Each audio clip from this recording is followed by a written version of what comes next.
What's up everybody, Matt Maran here for another weekly update. So there's lots of exciting news to go over here this week. But before I get into the news, I first want to say that my thoughts go out to all of you affected by the LA fires and all those Southern California fires. It's just insane and I can't imagine the devastation. And I just hope that all of you are staying safe and able to return to your homes if you've been displaced as soon as possible. And yeah, keep my fingers crossed that those firefighters are able to put out the rest of those fires. But also, I want to mention I'll be doing my usual weekly live stream here on Sunday night at 9 p.m. Eastern Time. Join if you can. It's always a good time hanging out and talking cars with all of you. But getting into the news here this week, we do have some disappointments in the car world as well as some exciting news as well. So there's two different things here. So first, the Tokyo Auto Salon is going on here this week, and there's a few notable debuts from manufacturers alongside all of the aftermarket tuner kind of stuff that you usually see at the Tokyo Auto Salon as well. And possibly the biggest debut here was the return of the Subaru WRX STI, and it is a real STI, but it's not the way we were expecting it to debut here. So Subaru has revealed the WRX STI S210. And for any of you that know your WRXs, you know this was always like the ultimate version of the STI after many years of that generation being on the market, you know, and they were always kind of the pinnacle of performance for these STIs. Very rare, very special cars. And so this one, continues the tradition in some ways, but, you know, they skipped that STI thing altogether. You know, there is no STI in Japan. The highest we've gotten here so far is the TS version tuned by STI. And so why I just feel like we're a few years too early for this S210 unless they are going to sunset this generation of WRX sooner than we're anticipating and sooner than they historically have in the past. But this is kind of a head scratcher the way they played this, and it gets more confusing and disappointing the more we get into it. So let's go through this vehicle here. So first off, don't get too excited about this vehicle in general because obviously, again, these are always rare and expensive. And also this is, I believe, only for Japan, at least right now. They're only building 500 of these. So there's your wet blanket to start the story here. But on top of that, though, if you already have one of the S209s, especially those of us here in the States, that was the only one we got here, you're going to want to just stick with that old one because it's going to be faster and more impressive than this one, sadly, because it does finally get more power for this new S210, and it comes from that new 2.4 liter flat four motor, but it's much less than the 341 horsepower of the S209. This one doing just 296 horsepower. Cue the sad trombone. And 277 pound-feet of torque. Just 25 more horsepower and 19 more pound-feet of torque than a regular WRX. So, strike one. You know, not an impressive power figure whatsoever, especially for this pinnacle version. I was expecting a regular STI to have at least 340 or so. This is just disappointing. And to achieve these tiny gains, they gave it a new exhaust system, different intake manifold, and retuned the ECU. Meanwhile, like all these aftermarket tuners are doing a simple stage 1 tune and getting way more power than this. And with light supporting mods, you're well beyond this kind of a power level. So I know from an OEM standpoint, they have different standards and different restrictions, but still, like, seriously, like, that's all they could manage? I find that hard to believe. Maybe this motor is severely underrated or something, and we're going back to the 90s where everyone claimed everything was 276 horsepower. I don't know. But regardless, it gets worse, sadly. So for some reason, it will only be offered with their CVT Subaru Performance transmission, which I haven't driven, admittedly, and some people say it's actually better than you'd expect. But it's still, this is the pinnacle of these cars, and you're doing a CVT in it. I mean, you think they would have learned from the Nismo Z and that mistake of people being like, why is there no manual? And, why they chose, yes, let's put a CVT in the most special STI that we're doing here. It's just strike number 2, big time there. And then, as far as positives, at least it looks a little cooler. It's got some new forged BBS wheels that look fantastic. It's running 255 wide Michelin Pilot Sport 4S tires. There's the carbon fiber aero kit here that looks great with that, nice big spoiler on the back and all that. Inside it even gets more aggressive Recaro carbon bucket seats. So, those aspects all live up to that S210 name. There's also other handling improvements like Brembo brakes and adaptive dampers, but we get both of those things already in the TS, so nothing notable there. And strike number 3 for me for this to be like a real STI, I'm missing the controller for the diff. There used to be a manual controller for the diff there to change the torque split. I don't see any indication of that unless it's electronic this time or something, but I don't see any buttons there on the interior shot to confirm that. And I didn't see any mention of that, so I don't think it has that either.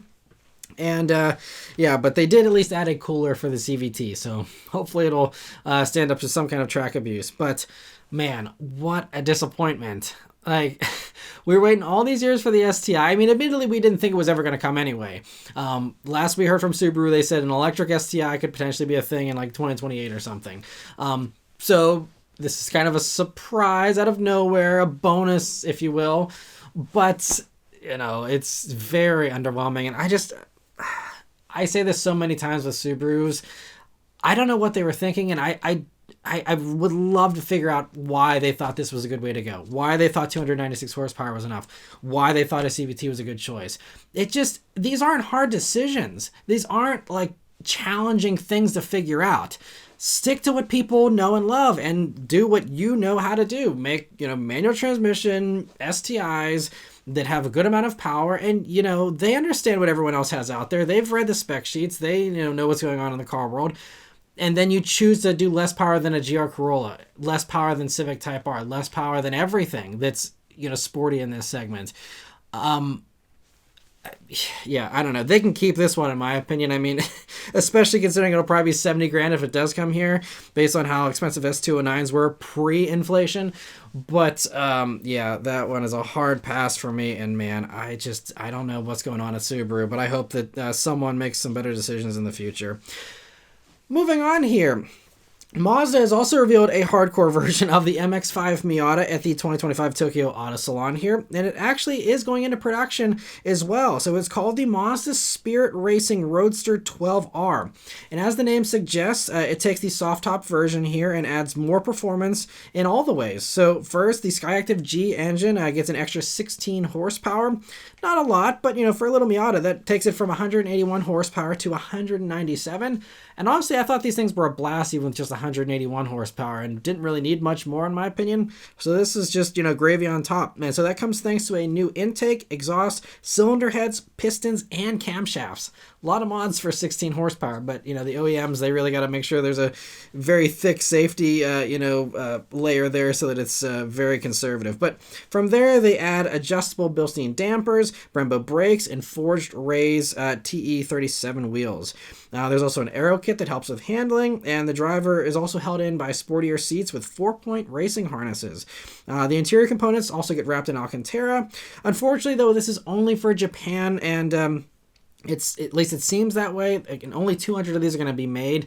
So even if it did come to the States, it's going to be a couple of dozen at best. And they're going to be priced at about $44,000 at the current exchange rates. Not bad for a limited edition vehicle, though, honestly, considering Miatas can already crack 40, I think, fully loaded these days. But so deliveries will begin this fall. And even if we don't get all these goodies here, or we don't get this, version in general, if they've already done the mods to the engine and it is, OEM quality, I mean, maybe these pistons and all these other parts are harder to do from a mass-produced scale. I don't know. But if they can incorporate this, I'd love to see this, power bump come to like an ND3 or ND4, I guess now it would be, Miata maybe in a year or two.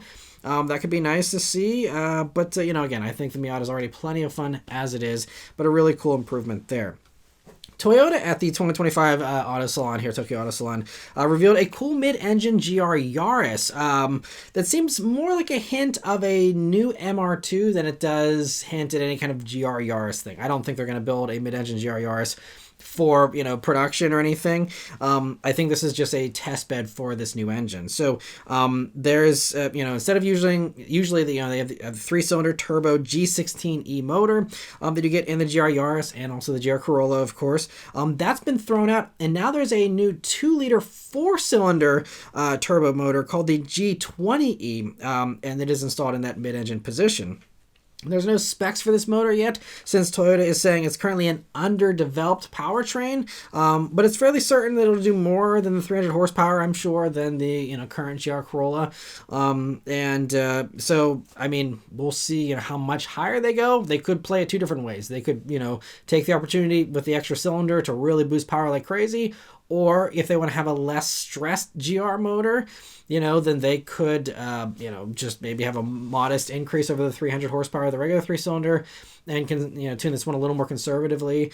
We'll have to see how that all plays out. But to refine this powertrain, though, they're going to be racing this car in the Super Taikyu Racing Series, where they say it'll be repeatedly driven to failure and then repaired in the extreme conditions of racing. And so, I mean, that's great news. We're getting a new GR power plant here that's 4 cylinders, bigger displacement, and will hopefully be an awesome motor. I mean, I already love, the 3-cylinder we get in the Corolla and the Yaris, and more power, and this sign that there is more gas powered awesome GR stuff coming here in the future. And 4-cylinder too, so we're not going crazy with big engines or anything. Hopefully this will mean it'll be an affordable vehicle that this is wrapped around, or relatively affordable. And just really excited to see it. Was, again, not expecting any kind of new GR motor from Toyota debuted here, and so it's great to see that. Really nice surprise, and can't wait to see what vehicles that ends up in. The Detroit Auto Show is happening this week, and while it's thankfully back in its rightful place in January, it is pretty underwhelming this year, sadly, and really no big debuts. But Ford did have a couple cool little debuts here. So the first one, they're both Mustang actually as well, is the Mustang RTR was revealed. And while in the past, RTR used to be aftermarket stuff and it was kind of just like a Roush or something where they just, throw a bunch of parts at, a regular Mustang. This one is actually, going to be built at the factory. And I'm not sure if it's going to be on the production line or if it's going to be, a separate thing at the factory, but they are building these as regular production vehicles for RTR for the first time. And it's an EcoBoost, and Von Gittin Jr. says that it's the most advanced, accessible, and fun Mustang EcoBoost possible. And it's encouraging to hear him use the word accessible, but I'm not optimistic, because I just last year in 2024 had a Mustang EcoBoost with a performance package, which has now been discontinued, most likely to make room for this new package. But that was like 50 grand with the Recaro seats and the Brembos and all that stuff. And like 50 grand, I said in my review, I'm like, why would you just not get a regular GT, for this money? So, I'm a little skeptical this is actually going to be a good value, but I guess if you have some opposition to the V8 for whatever reason, which I have a hard time imagining most Mustang buyers having that. But anyway, if you do have that opposition, there's going to be a cool new EcoBoost here. And so, as far as, how they're going to package this, they don't have too many details for us here yet, but I'm guessing this is basically the performance package with a few new parts. So, it gets the Brembos, it seems, from the performance package. It has the RTR exterior flourishes, those signature little lights in the grille and all that. And it also supposedly incorporates an anti-lag system, they say, and some bits from the Dark Horse, but they didn't get specific about what bits from the Dark Horse. So all I want to know, though, is will it add the manual back to the EcoBoost? Because that's been missing for this new S650 generation. And, I guess they probably are going to lock it into this RTR version. We won't get it in the regular Mustang EcoBoost, but it'd be nice to see, especially if this is marketed as a performance vehicle. You got to try and offer it with a manual. You got the manual on the parts shelf. It worked with the EcoBoost before. There's no reason why it can't work with EcoBoost, So hopefully they do offer this with a manual. We will see. And beyond that here, though, there's no other info on, horsepower bump. I think they did say it will have more power. How much, though, remains to be seen. And, we'll see. There's also no info on, pricing or even when we're going to see the final production version of this. What we're seeing right now is a prototype. That's why it's got the wrap on it. So there's no info on when we will see more. I'm assuming, again, because they discontinued the performance pack after the 2024 model year, and there is no performance EcoBoost at all currently for the 2025 model year, I'm assuming they'd like to fill that gap this year, but maybe we will be waiting, a model year or so. We'll have to wait and see about that. But yeah, I struggle to imagine anyone being excited about an EcoBoost when it's over 50 grand, which this almost certainly will be. So We'll see, but yeah, interesting to see that one. The other Mustang they showed off here, which is another kind of like avocado thanks, was a new special edition for the GTD. That's just an appearance package called the Spirit of America that hilariously is put together by Multimatic in Canada. But, you know, naming aside here, it does pay homage to the land speed record-setting cars made by Craig Breedlove, who broke the 500 mile per hour and 600 mile per hour land speed records. And so really cool, you know, paying homage to a historic, you know, racing legend. But it's just an appearance package. So it basically gives you the white exterior there with the stripes and the Mustang lettering on the wing, a few little, you know, accents on the interior, and that's about it. You know, the GTD is already so low production and so hard to get and expensive anyway. You know, do they need a special edition this soon? You know, they haven't even started production or delivery of the regular GTDs, I don't think. But, yeah, it's nice to see, you know, a little homage there. And, yeah, I'm sure they won't make many of those anyway. So, but cool to see nonetheless. Tesla has revealed the refreshed Model Y here this week. A big deal. I mean, it was, I think, actually, again, last year, the best-selling vehicle in the world. And so this is really notable, and I'm glad to see this is coming a little quicker than I think, at least I was expecting personally. So, you know, it was the refresh that's codenamed Juniper. It gets a lot of the same stuff as the refreshed Model 3 here. So, you know, aside from, you can see the new styling, which does diverge from the Model 3 a little bit more than it has in the past, which is nice to see. So the reveal actually happened very quietly. Just the Chinese site went up this week that showed the new vehicle, so that means they'll get it first, I'm assuming. And I think this is a response to the spy shots that caught it completely uncamouflaged just a couple of days ago. And I guess Tesla, instead of, you know, giving people a bad first impression with some crappy cell phone pictures or whatever, decided to, you know, put out some official info on it instead. So as you can see, it has a Cybertruck-inspired front end. I'll be curious to hear your thoughts on that in the comments below. And get the squinty lights there, the new bumper. Out back, it gets taillights similar to the refreshed Model 3, but does have a light bar that connects them in the middle there. A little bit of a differentiation. And, you know, it's a nice, you know, refresh. I think it certainly looks better than the pre-refreshed version. And inside, it appears to get all the same improvements from the Model 3, meaning the cooled seats, the new steering wheel, and rear touchscreen, among the other things that you get with those. And there's no info on US specs yet, but I'd expect the same, you know, battery and motor configurations as the Model 3 refresh got. And there's no mention on the Chinese side of a performance version. That'll most likely come later like it did for the Model 3. And, you know, based on how slow it took us to get it here in the States, you know, we were well behind other markets as far as when they even acknowledged we were getting this refresh, you know, for the Model 3.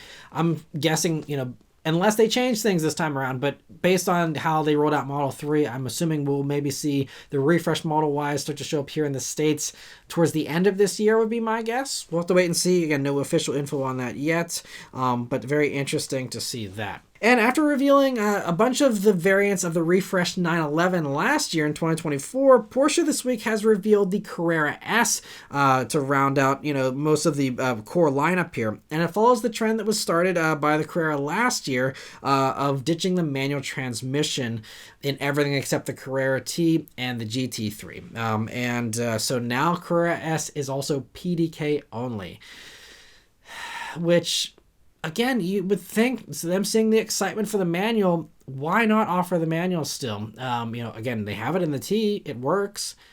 You know, why not do it? You know, I don't know. But anyway, especially with, seems like the EU regulations are loosening up a little bit. But as far as the specs for it here, so for those interested, still it gets 30 more horsepower, and so it now matches the old GTS identically. So 473 horsepower, 390 pound-feet of torque. 0 to 60 drops to 3.1 seconds, which is 0.2 seconds faster than before. And this extra power comes thanks to new turbos, better intercoolers, and a sports exhaust that's now standard on the Carrera S.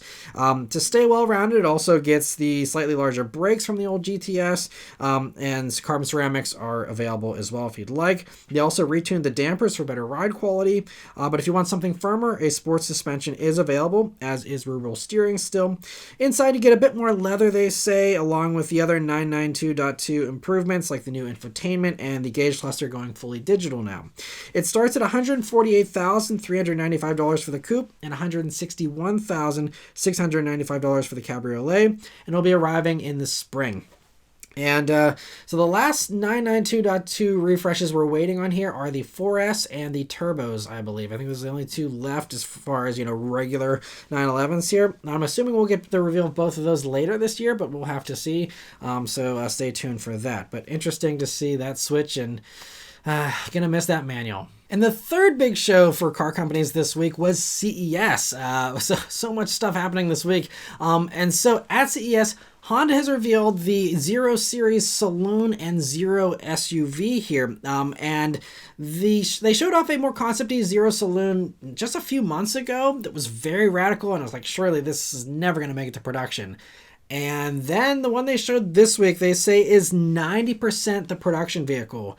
Which, I mean, the SUV is not super crazy, but that Saloon, the sedan especially, I can't believe that is actually going to be the production vehicle. I mean, 90%, the only things they're going to change are going to probably be the side mirrors, the wheels, and adding on some, more easy-to-use door handles. And otherwise it's probably like that is it, which I have a lot of questions of how they're going to bring that to production like that. But that's very exciting to see, and it looks fantastic. I love that the Saloon now has these little like eyelids that slide up. It's kind of, the modern equivalent to pop-up headlights, as best as you can do those in 2024 while still passing up pedestrian impact safety standards and stuff. And so, yeah, I'm really shocked. I also love the wild, infinite effect you have for the taillights in the back there. Man, I mean, it's going to be sweet. I mean, they say this is going to be a halo vehicle, so we will see, how they price this thing. I'll talk more about that in a second, but I'm honestly just shocked they're planning to build it like this. Let me know what you think about that in the comments below. So as far as the sedan, though, we'll start with that one first. Inside, it also has a bunch of screens, a steering yoke, sporty seats, and a very airy cabin with lots of glass there. The infotainment is all new as well, running a new operating system called Asimo OS. And so that is an homage to their little robot that they've built over the past 2 decades here. And so this software is developed in-house by Honda, but there's not much else that we know about it so far. We also don't know much about the mechanical components of either of these, except that they'll have steer-by-wire, brake-by-wire, and adaptive suspension. And last fall, Honda did show off a few new electric motors and had just a few journalists that got to drive a prototype of this powertrain fitted into an Accord and a CR-V. And so, what we learned from that last fall was that there's a 241 horsepower motor that they have in a 67 horsepower motor. So you can pair those together for, lower horsepower all-wheel drive, or you can go really punchy, with the double 241s for, a lot more power, or I guess potentially even a super slow one if you want to do 2 of the 67 horsepower ones maybe. But they're also having a battery pack that they say is going to target about 300 miles of range. Nothing remarkable, especially for a vehicle that, by the way, is coming in early 2026 here for the SUV. But, we'll see, again, where the EV segment is at that point. That might still be pretty competitive. But more impressively, they claim that this vehicle is going to be capable of level 3 autonomous driving. And thankfully, it does appear to have a LiDAR sensor there on the roof for that extra level of safety and doing, autonomous kind of stuff, a little bit more reliably than the other competitors that use just sensors and cameras. This using LiDAR sensors I think is a little bit better. And level 3 also means that drivers will be able to actually take their eyes off of the road and not pay attention. That is what level 3 enables you to do. So we'll see, because other companies haven't gotten there yet, and the fact that Honda is claiming to have this capability, I'm kind of wondering if this is like a later edition, later in the vehicle's life before this actually comes. I don't know if it's going to come in 2026, especially with just regulatory stuff, even if Honda has the tech ready to go. But this means that they say you can watch a movie or join a Zoom call even while you are in the vehicle. But I think the realistic way that people will use this technology is just to stare at their phones more, because that's all everyone wants to do when they're behind the wheel anyway, it seems. But anyway, we'll see, again, if this stuff actually does, come to be a thing.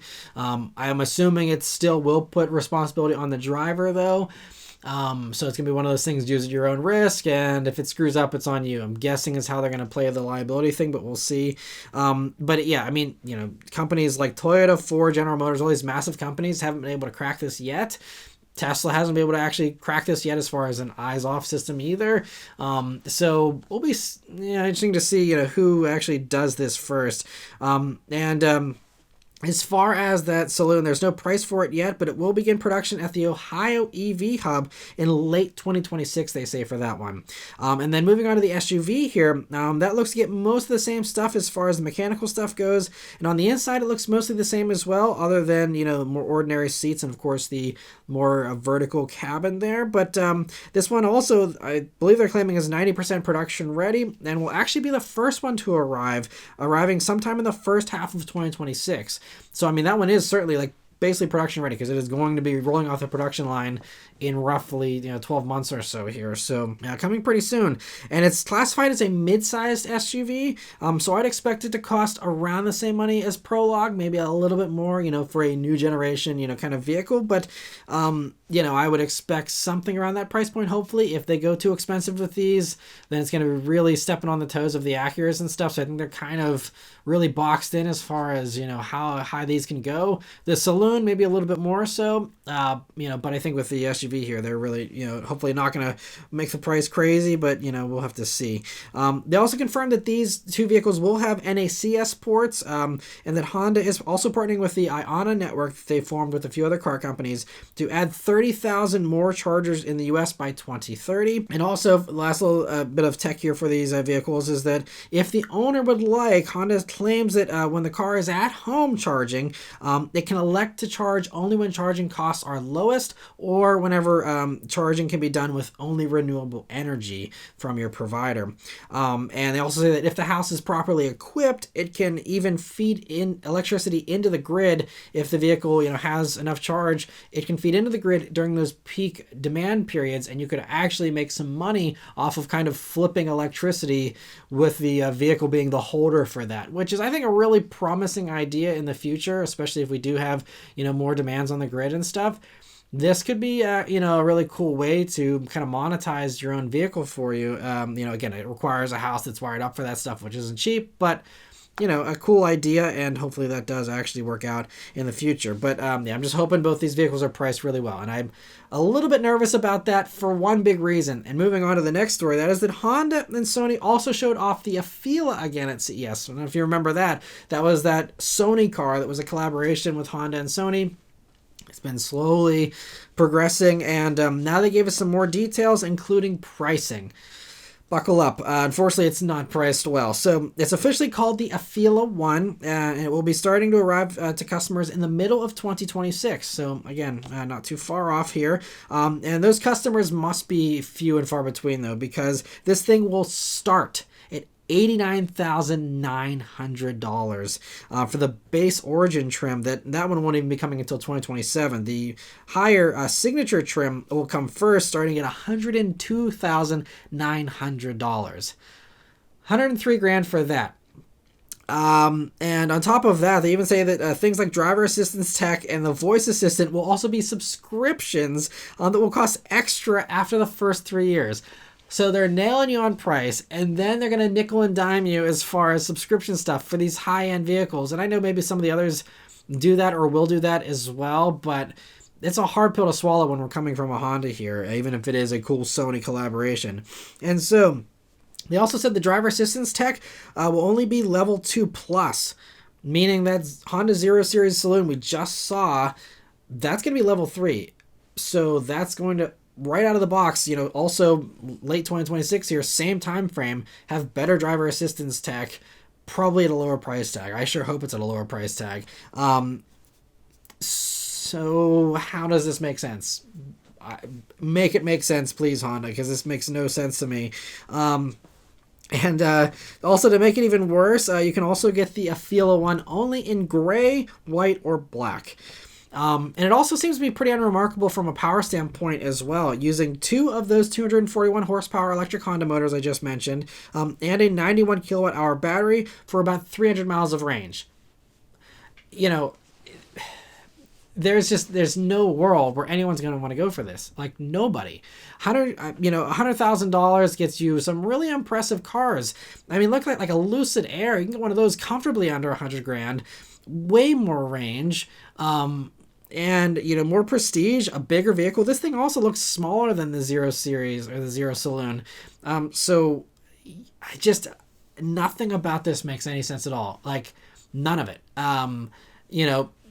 It has a few more screens maybe than the regular Honda does, but who cares? Throw some iPads on the back of a headrest and you got the same thing. So like, I had so much hype for this Sony car in the past few years. It's like, this would be a great idea. It'd be really cool. They can maybe get away from the Honda dealers and sell this thing independently if they, do this new branding thing with Sony and stuff.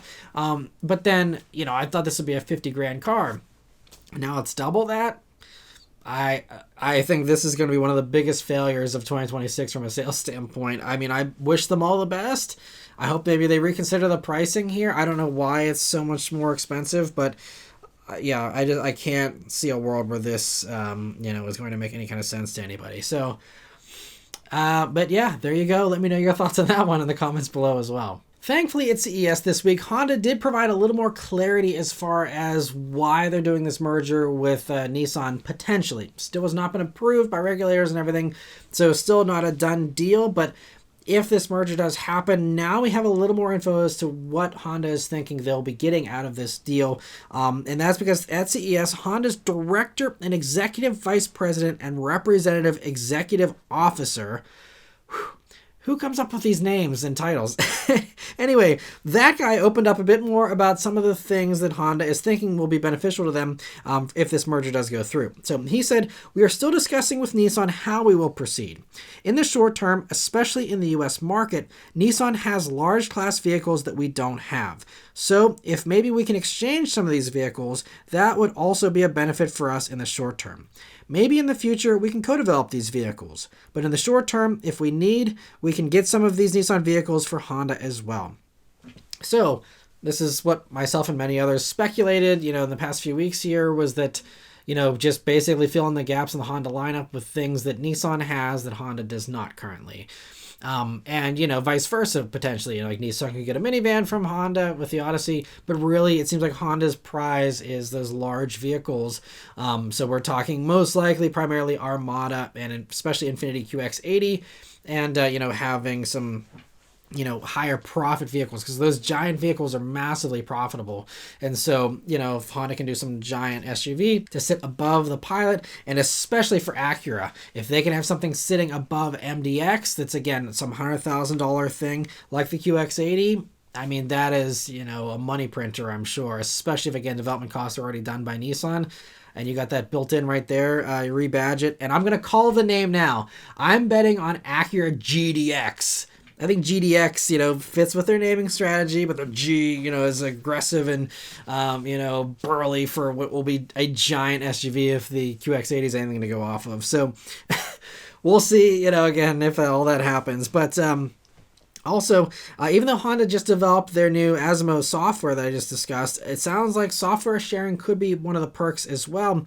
With him saying about software development, this would be quite an impact for us from a financial point of view. If we could have Nissan's collaboration, we could share the development costs. So there you have it. Large vehicles and, sharing development costs on software. Those seem to be the two big things. They also did say, with their prior partnership they already cemented with Nissan back earlier last year, was that, they are planning on also developing platforms together for EVs and sharing electric motors and batteries. So those things have already been something they want to collaborate on. Then we got software now, and we got the large vehicles in the short term. So now the picture's starting to get more clear as far as why Honda is willing to take on this massive undertaking of trying to save Nissan. Because, Nissan, again, they have some great new products coming on their own, but, they're not doing well. I mean, like I said, their executive not too long ago said they have 12 to 14 months to live without this lifeline. Now, obviously, with the lifeline, they're in better shape, but, we will see. To me, it's still debatable. I know those are high profit vehicles, but is that all worth, taking on the burdens and the baggage that Nissan has for a few large vehicles? I don't know. We'll see. I mean, I think if Honda really wanted to do these things, they already have the partnership with GM, with Prologue and stuff. maybe they could have talked GM into, using the Tahoe or something if they paid enough. I don't know. But regardless, that's what Honda's thinking right now. And again, we'll just have to wait and see if that merger does actually happen here this year. BMW has also debuted the production version of the Panoramic Vision dashboard that we already seen in the new class concepts over the past couple of years. We now see the production version here at CES this week, and we see the final version of what it's going to look like and how they're actually planning on using it. So it'll be arriving, by the way, in a production vehicle in the first new class vehicles, which are actually finally arriving here this year. The biggest change is that it throws out the traditional gauge cluster here and instead gives you a display at the base of the windshield that some are saying is so futuristic, but to me it just looks like an expanded version of the third-gen Prius dashboard setup, basically, that Prius drivers have been using for basically like a decade now, and it's like strikingly similar to me. Let me know if you agree in the comments below. But it's kind of funny that BMW was like, let's be visionary.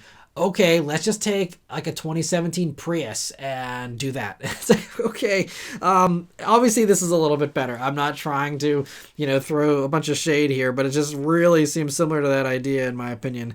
And I'm sure someone at Toyota is got a big grin on their face right now. But regardless, it looks like the main infotainment duties are controlled by a touchscreen that is running a new Android operating system called Operating System X.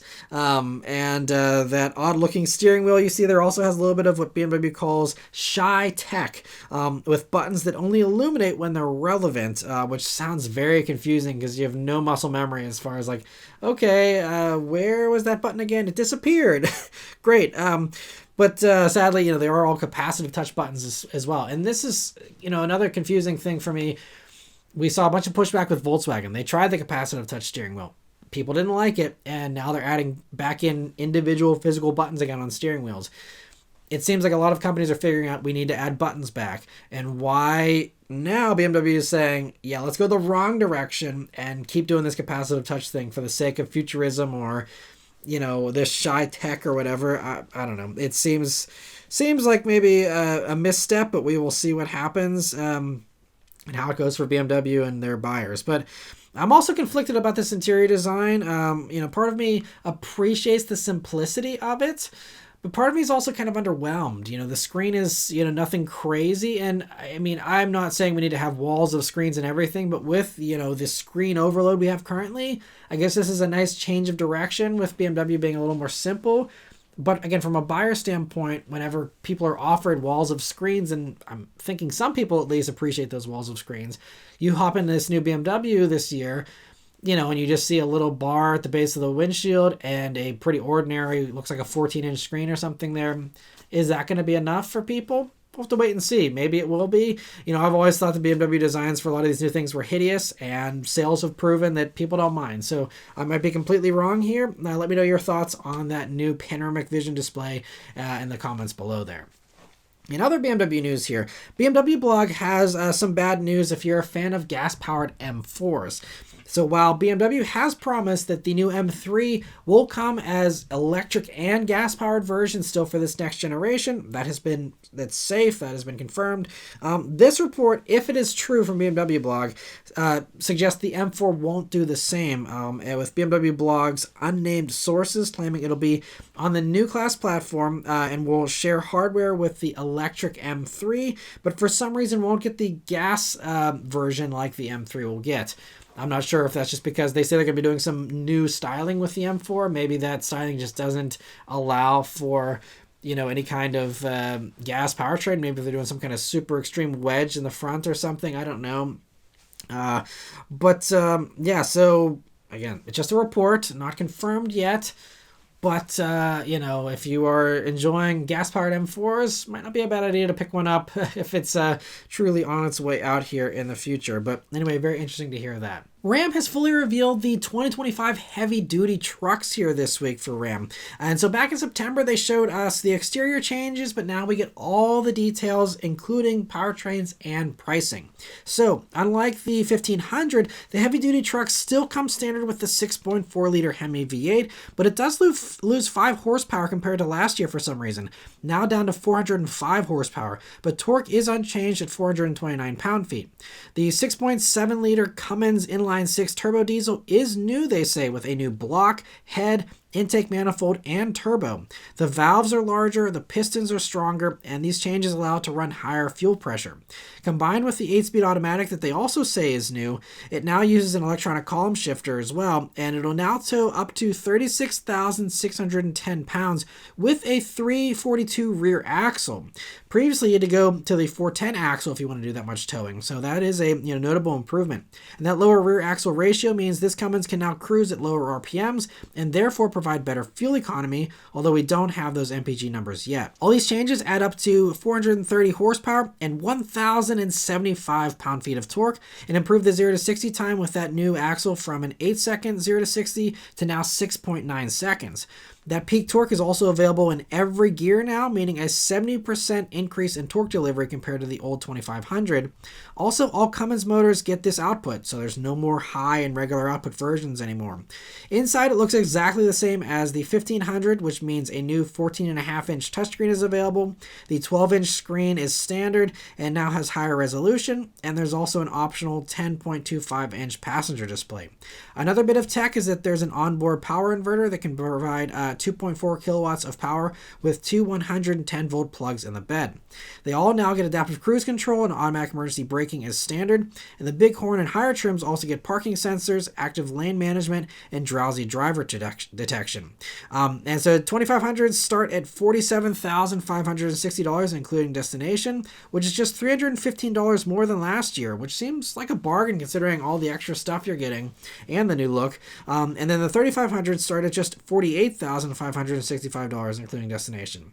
And they'll begin arriving at dealers in the first quarter of 2025. So I think there's some really nice improvements. Sounds like they really, addressed, concerns and improvements that are really going to improve the drivability and the durability of these trucks, hopefully. And so, yeah, really great to see that. In some other Stellantis news here, CNBC this week spoke with Chrysler CEO, who revealed to them that the futuristic Halcyon concept will in fact lead to a production vehicle. There wasn't a clear answer about that last year whenever this was revealed, but she confirmed here to CNBC this week that they want to bring it to market in a real industrialized form that's affordable for customers as well. Apparently, though, it is still a ways off because they say it could take the form of either a coupe or a sedan. So if they haven't even decided on how many doors it's going to have yet, it's a ways off. But it's cool that they are, planning on building it, though. That's great, and I'm sure that the accountants will insist that it's a 4-door. I highly doubt they'll approve this thing for production as a coupe, unless it's insanely expensive. But yeah, I'm thinking 4 doors is a kind of successor to the 300 in a way, is most likely where they'll go with that. But she also revealed that a new large SUV is coming, and that 2026 will bring a refreshed Pacifica with new styling and new powertrain options. And I think some people said it'll just be an enhanced version of the plug-in hybrid we have currently, but I'm kind of wondering if maybe they do a regular hybrid, since they're saying there's new options. I would like to think that maybe they are going to join the bandwagon of the regular hybrid minivans as well. There's also, talk about eventually doing an electric one. They have committed to that. I don't know if that's what they're talking about here or not. But as far as the fate of Chrysler in general, because that continues to come up as well, and CNBC asked about it as well. She told them, Chrysler brand is here to stay. It is being well invested in. The brand is not on the table for elimination, and it has a very bright future. So there you have it, once and for all, direct from the mouth of the CEO. So any of these, clickbait, crappy videos you see saying, Chrysler is done, that's not the case. You heard it here, right here. I mean, she's said flat out, there's no ambiguity here. They're being invested in. It's a secure brand. And unless the entire Stellantis conglomerate goes up in smoke or something, it's going to stick around. They said these brands are not for sale. They are forging ahead here. So we will see when their new CEO, whoever that is, comes in, this year, if things change. But as of right now, that's the facts. And anything else is BS. So stay tuned for more info on Chrysler's fate here in the future. But great to hear that hopefully it is, secure, and that's good to see. Wishing them all the best. But the last little bit of Stellantis news here is partially something I missed a few months ago. There's also a part of it that is new here this week. So the Alfa Romeo Tonale gets a big price cut for 2025, and that's the new update this week. And now it's going to be starting nearly $7,000 less, starting at $38,490 now, including destination. But the part that I missed previously was that the reason that it's dropped its price so aggressively is that they're now offering the non-plug-in hybrid powertrain from the Dodge Hornet in the Tonale. And the Tonale in other parts of the world already got the non-hybrid version as well. But in the States here, because the Dodge stole away the vehicle to make the Hornet and that upset Alfa, they were saying, well, the Alfa's going to be positioned higher with only being plug-in hybrid. And then sales, were like, 1/4 of what the Dodge sales were. And I think Alfa, just finally caved and said, look, we can't, only have this as this high-end thing. We got to, bring down the cheaper version instead. So, hopefully this lower entry point now provides Tonale with some better sales, gives those Alfa dealers in the States here that are, running on fumes, gives them a little bit of hope and faith that, they'll be able to move more Tonales here this year once that non-hybrid version comes. Because I think, again, most of these buyers, they don't care about having the plug-in hybrid thing. So I think it, makes sense to have the regular gas for those people, as long as it doesn't, hurt the fuel economy averages too much for them, which probably won't be an issue this year anyway. So, I think it makes sense. And so happy to see that. Hopefully it does help Alfa to continue to stick around and hopefully thrive someday here in the States. And lastly, I want to thank all of you that are members of the Maran Motoring Club. So we did have a bunch of new members able to join this past week, thanks to the very generous membership gifting done by many of you during last week's live stream. And so I'm going to give a thank you here and a shout out to Kyle, Brian Harrington, Fook M, Grand Admiral Thrawn, and MDKN. Thank you all so much for your generosity and your support of the channel. I really appreciate it. I know all those members that were able to either join or rejoin also really appreciate it as well. But huge thanks of those of you who support the channel there. And I also want to give a big welcome here to those new members that were able to get those memberships. So welcome to Greg G, Chase M, Ryan, Power Toys, Michael Earl, Vinny D, CC Ron 889, Jim Griffin, Everything Automotive ETA, Callie WP, and No Dad. So I hope you're all enjoying the membership perks so far. Be sure to join in the live stream here on Sunday night if you can make it, where all members do get that priority answering, as well as all the other perks that come with being a member. If you'd like to join the Discord server as well, send me a message. I'll be happy to give you an access code to get into there as well. And for anyone else like to join, become a member and support the channel, there's always join buttons here on the video page, on the channel page, and a link in the description. But anyway, thank you all very much for watching this very long weekly update. Let me know your thoughts on all this stuff in the comments below. Please leave a like and subscribe to keep these videos coming, and I'll see you guys on the next one. Take care.